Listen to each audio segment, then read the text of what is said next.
I said it before, I say it again. Crushed by a dwarf. That's right. It was just as a side note, I did, even though this concert was one of the highlights, if not the highlight of my life as far as the amount of musicians, I have to say that we came in a close second is playing mandolin on Stone Age with Derek Smalls.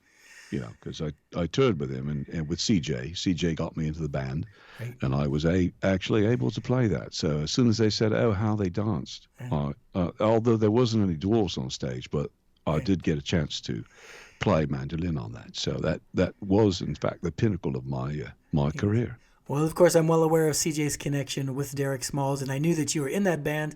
And speaking of that, I remember seeing you and Luke, Steve Lukather, and a bunch of people playing basses on Big Bottom. Yeah, it was a bass. Yeah, it was like, oh my God, there were so many people. Vi was playing bass. I think Dweezil was on bass. Luke, me, and a bunch of other people showed up on the other side too. Paul Schaefer was playing over there. Yeah, it was. Yeah. There wasn't a dry bowel in the house. And of course, when Keith was here, we spoke quite a bit about, he has a Spinal Tap connection too, because he played with them live, and he had that issue with Harry Shearer with, Keith tossed the organ and almost hit Harry, and he told that story, almost hit Derek, shall we say. It's all interrelated. It's all incestuous at some point. It is, yeah. And we also did Heavy Duty over here at the studio. Keith, did the organ to that. We recorded it over here on the Spinal Tap album. So there's a lot of degrees, not so many degrees of separation as you might think. Yeah, and of course Kevin Bacon, played the triangle on that. So. Well, we mentioned the European conductor Tadje Mikkelsen, and along with Keith and yourself, he was the third of the three Fates. Now, that was an epic orchestral project that Keith was rightfully proud of, and I'm thankful you guys did that, because really that's how I sort of got my toe in to speaking with you and speaking with Keith, and I already knew CJ. But now, obviously, Tadje Mikkelsen is a huge fan of Keith's, not only from working together, but how can you not respect Keith? He brought along a small brass section, and we're talking about visual and sonic variety, so he could perform sort of a more formal intro for fanfare. Given Keith's love of classical music, that was a nice touch, and it was nice to hear and see, those brass players. It's nice to see them, their reaction when the stage started to shake when the next part came in. So that was kind of nice. That's towards the end. I'm glad he was there, and I'm glad he didn't just wave at the audience or say a couple words. He was able to make a musical contribution as a conductor, and also throw back to Three Fates, as you did with, After All This at the very, very beginning. But, revisiting all of this great music, what really strikes me is how, and I'm obviously not the first person to see this, but, Keith Emerson, he fused the feel and the harmonic complexity of classical music with rock and roll energy. He created a playing style and a compositional style, two different things that were uniquely his own. He's just truly an unprecedented talent in that respect, and a super nice guy. I mean, how often do you get, even CJ said, when do you get somebody who can play that well and who looks like James Bond, who's all suave, and then he's like a cool guy on top of it? It's almost unfair that one guy gets all that in one package. Yeah, that's true. I mean, and the thing with I do want to mention with Tadje is, he was the main catalyst for all of the Three Fates thing. He put his own money up. He was able to negotiate with a very, very traditional classical, world to be able to get us over there and to do this stuff. And one of the things that was so important to Keith was being recognized as a composer. I mean, that was really his main thing. And when we were in the middle of doing Tarkus over in Munich, I went to the back of the studio. There was a large, huge hall, and I was back there, and Keith was there, and they were rehearsing Tarkus. And, went back there to hang out with him for a minute and see how the sound was back there. And he had tears, he coming down. And I was like, "You okay? What's going on?" He goes, "You don't, no one knows how amazing this is." He said, I wrote Tarkus on an old upright piano in my parents' basement. And I always thought of this moment of it being recognized as a classical piece, and that's why I started playing synthesizers, because it was the closest thing I could get to an orchestra, and now it's actually being realized. I said, this means the world to me, and he was very, very moved by it and so appreciative of it. So, and if it wasn't for Tadier, that would never have happened, So the fact that we the encore was fanfare, and the fact that we opened it with the traditional Copland, delivery, then went into Keith's. That was the whole point of that, was looking at how Keith fused and made classical music acceptable to a rock audience, and also how he did the inverse of making rock music acceptable to a classical audience. So it was great, and Cartier recognized that. He understood the power of the rock band. He understood the power of the symphony, and knew how each world had benefits and potential to offer the other. And we were able to fuse that together on Three Fates, and that's why we closed the show proper with that, was for that reason. It was just this is where Keith was headed, that type of thing. So, well, it's beautifully expressed, and what makes me think of when you say that is conception and execution. Because a lot of people might have that idea. Hey, what would be great? What if we fuse classical and rock? Now we talk about execution. That's what Keith had that other people didn't have, is amazing playing. Because we mentioned the B-bubble and the Stingers thing. It sounds like a joke in their hands. In his hand, no joke. And, not only is it a demanding style of music to play, but, from a listening standpoint, if you suffer from any sort of attention deficit disorder, this is not a good genre for you. I mean, let me put it to you this way. Tarkus alone is probably longer than a lot of musicians' careers, right? Listen, man, do you remember when Rush was on the Colbert Report with Stephen Colbert, and he asked them this? You're known for some sort of long songs. Have you ever written a song so epic that by the end of the song, you were actually being influenced by yourself at the beginning of the song? Because it happened so much earlier in your career? Yeah, that's true. Yeah. I think that sentiment could be, equally applied to ELP. I think they would also own that, like Geddy Lee just did. Yeah, I guess, by the That was time, very funny. by the time we hit that last chord, I was kind of influenced by that first chord. Well, what's funny about that is my favorite part of Tarkus is Troy's expression at the beginning and this expression at the end. They're 180 degrees from each other. Right. As he's using those symbols, using those symbols like that, right? Yeah. And the look on his face is like, it's kind of like the guy who hasn't skydived yet, but he's going to make his first jump, and he's at the threshold of the plane, and he's about ready to jump. Right. And that's kind of how he looks. And at the end, the last chord where he's doing that, he was like, he's just happy as a clam. Like, I think I got this now. He's on the 1 yard line, and the chute is like only like 5 feet from the ground, and he's floating down nicely, So it's great. I love that, because that's really kind of his expression at the beginning and at the end typifies all of us. That was how we all felt at the beginning of the show and how we felt at the end. It's certainly how I felt at the end of my vocals. Yeah. And it was one of those things where we all went on this adventure together, right? We didn't know how it was going to turn out, if anybody was going to, how many times we were going to scrape the guardrail or what we were going to do. Ended up we didn't. We stayed right in our lane, all the way through. And so it was this great relief at the end of pulling it off. We actually pulled the damn thing off, where a lot of people probably secretly didn't think we could probably do it, especially with one rehearsal, but we did.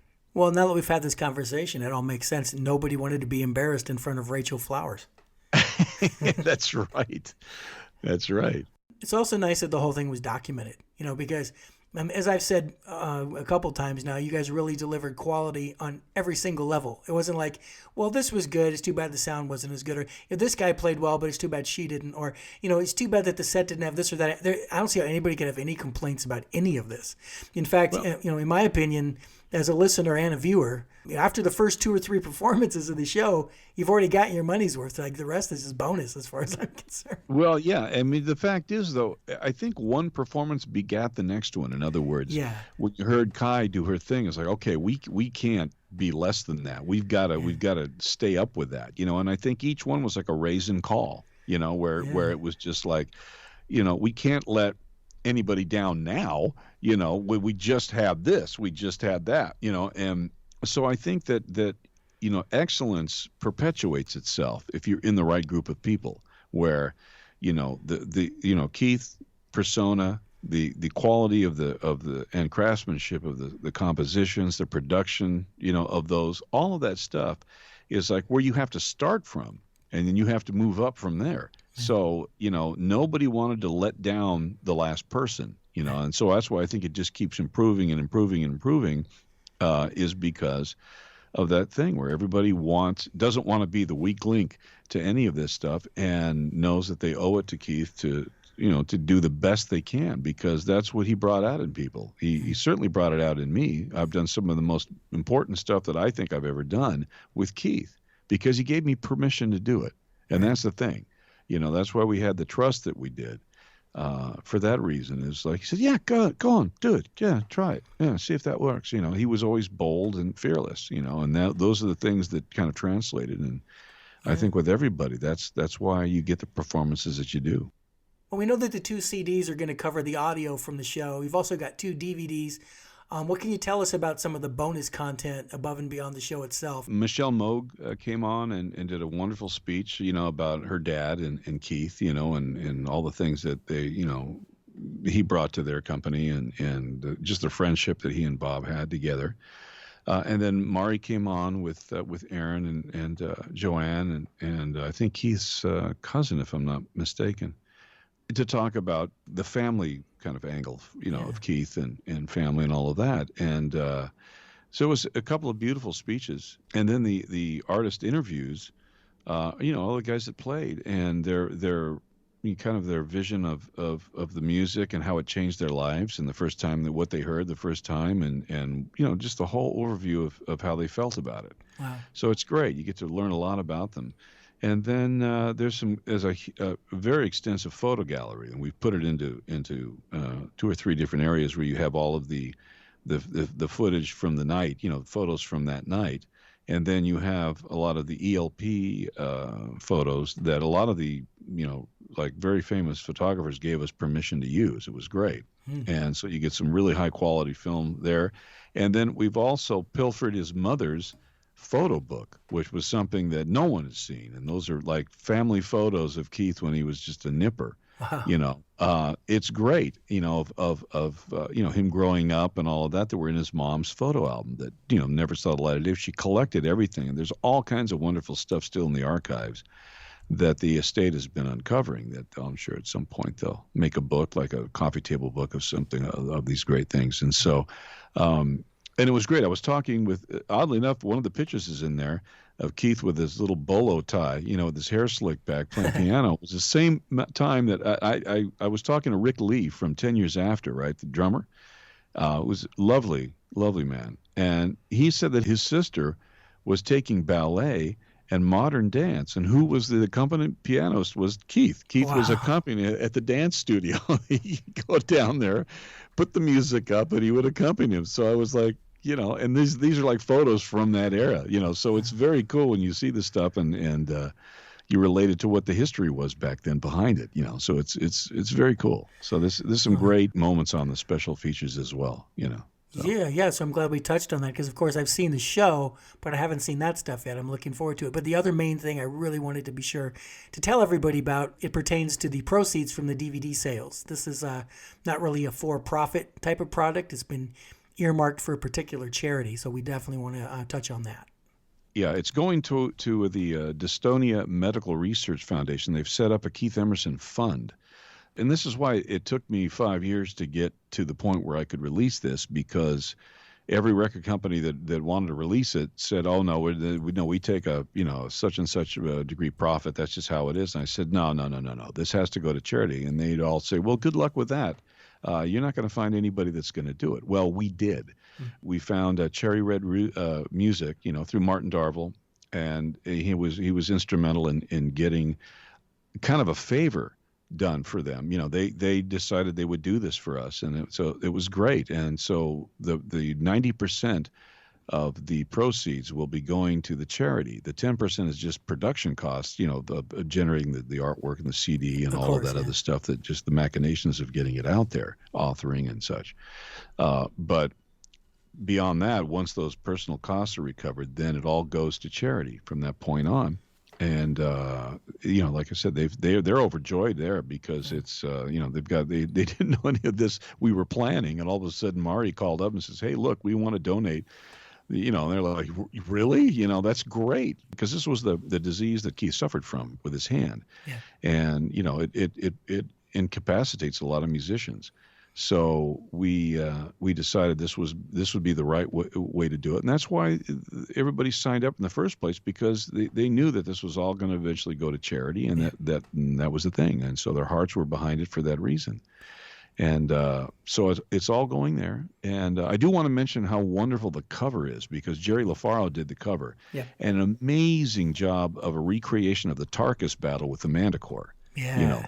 And we really made it authentic, and there's a lot of subtlety in there if you take the time, and look for the stuff that's in there from the Tarkus cover. It's all like a couple of nerds, got together and said, it'd be cool on this, man, if we did this or we did that, and that's what we did. Even my son Nate got involved with a little bit of the art direction in it for a second, and Jerry was very cool with it. He goes, "That's a great idea. Yeah, let's do that."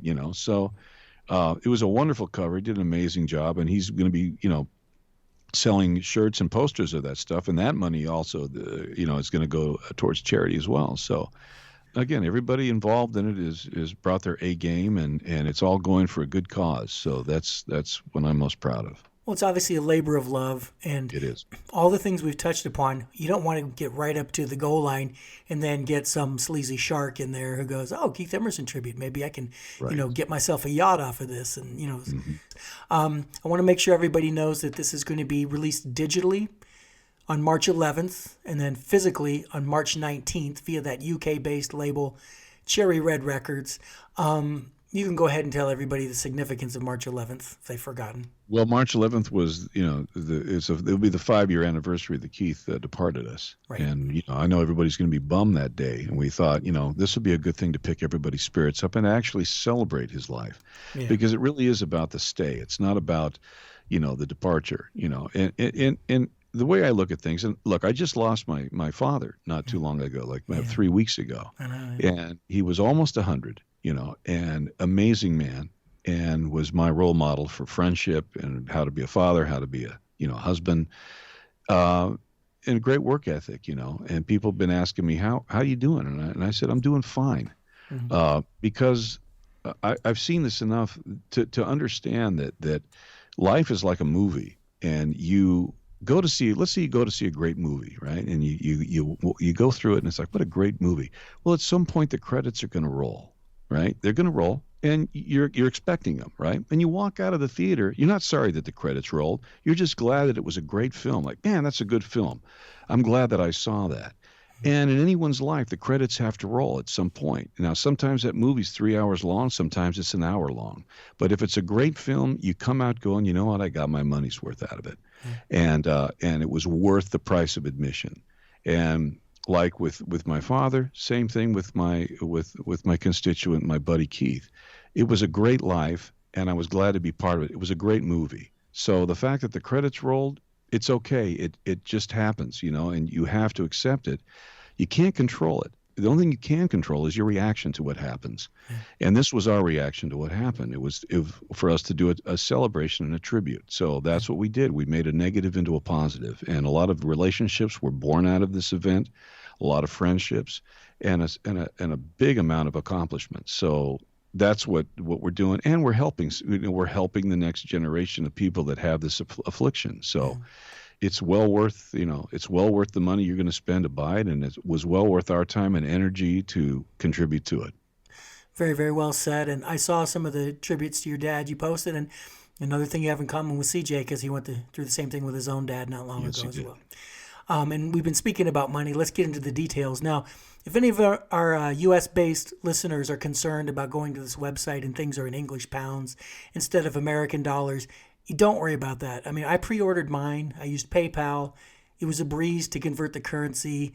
And the cost for the 2 DVDs and 2 CDs, it's $19.99 plus $3.95 for standard shipping, $23.94. That's in pounds, which comes to $34.98 American. So, $35 with shipping included from Europe. That's less than $9 per disc. I mean, come on, that's a smoking deal. The reason that we didn't put it on Amazon and Spotify is because they grab a huge big chunk of it. Yeah. And we wanted this money to go to charity, not to Amazon or not to Spotify or not to iTunes.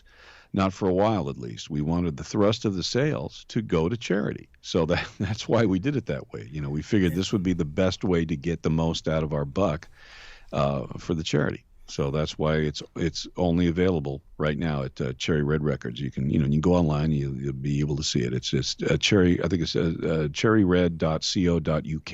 Yep. And you go there and you type in Keith Emerson, or it'll probably be on the splash page, and you can order your copy.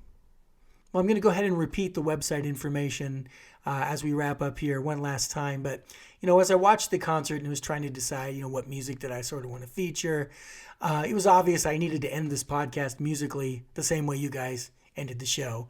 As we've said, you were the primary vocalist all night, but the last word did go to Rick Livingston. I enjoyed his attire. He had these reading glasses over his eyes, even though he wasn't reading the lyrics, and he had these sunglasses on top of his head, and he probably didn't need either of those. It was like more of like a fashion statement. That was cool, but more so than that, what I really appreciated was rather than leaping around or anything like that, I think he really recognized his role as the deliverer of this sort of musical eulogy.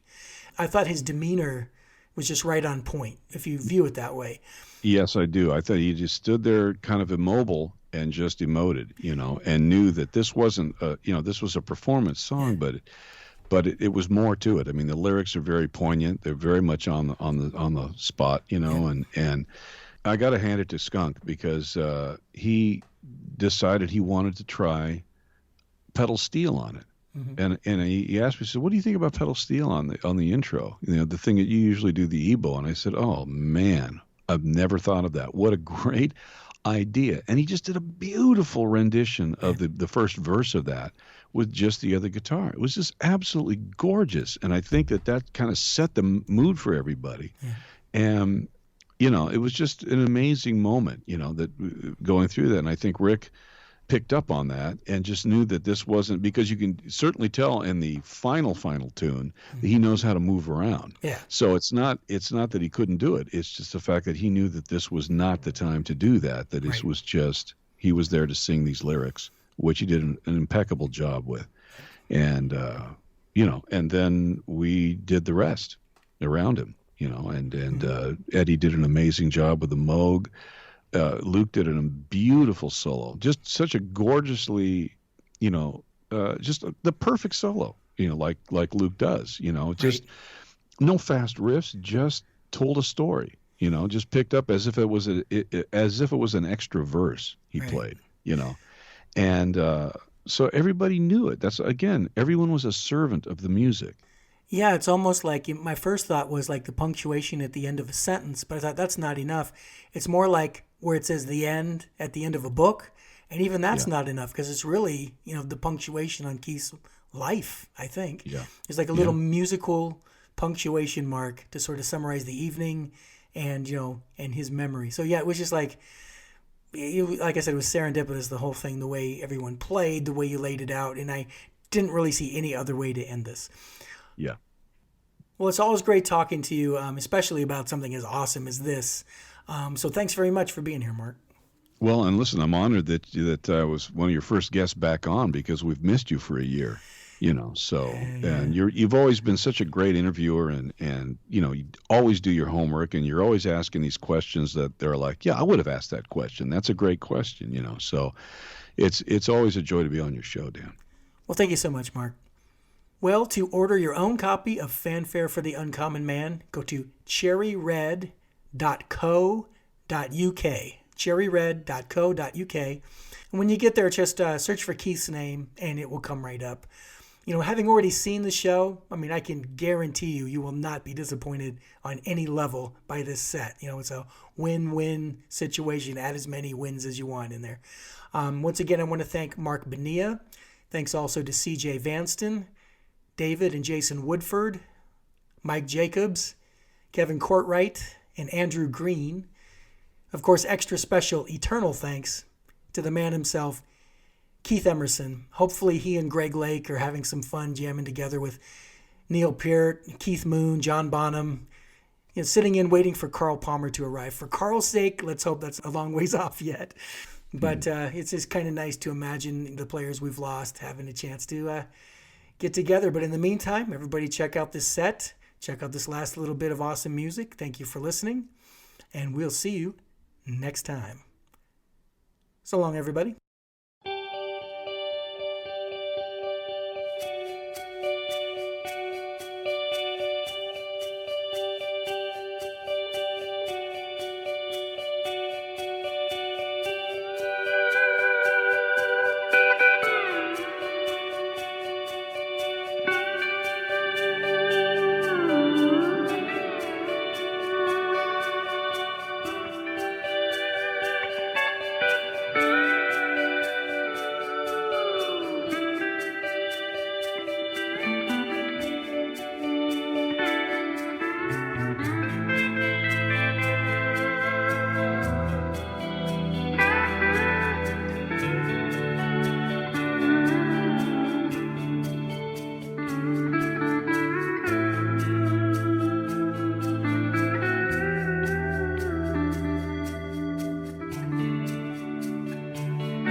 He had white horses and ladies by the score, all dressed in satin and waiting by the door.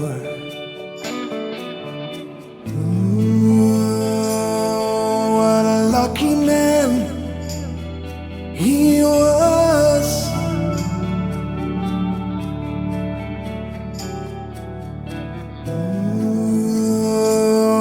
What a lucky man he was. White lace and feathers made up his bed.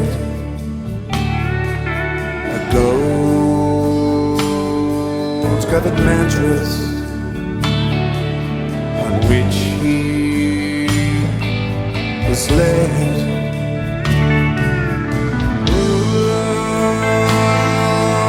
Lucky man he was.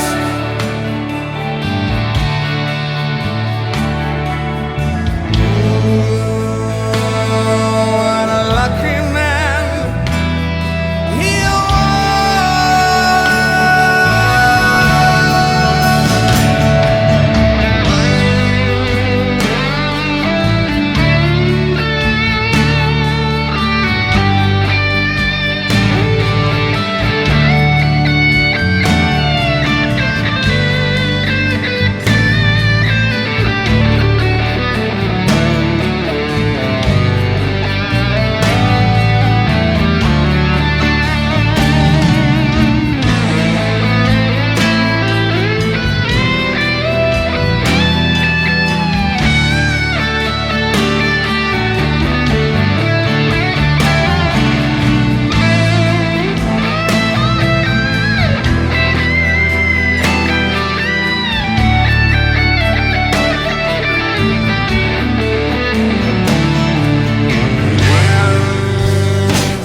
to fight wars for his country and his king, of his honor and his glory. The people would sing. What a lucky man he was.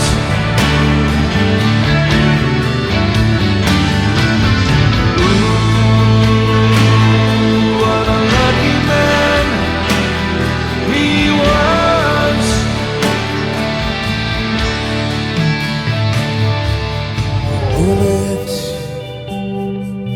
had found him.